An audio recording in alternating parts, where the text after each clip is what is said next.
Oi, alah dia dah buat perangai dah. Buat hal betul lah. Apa dapat pahala.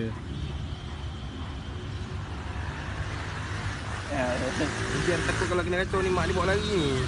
Mak dia pindahkan je ni. Boleh lah buat balik. Kung keluar ringkir. Dah nak. Dah. Buat pahala.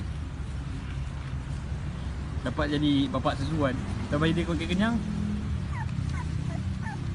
Gemuk. Cakap dia. Encik tolong basuh. Ha? Tolong basuh simpan betul.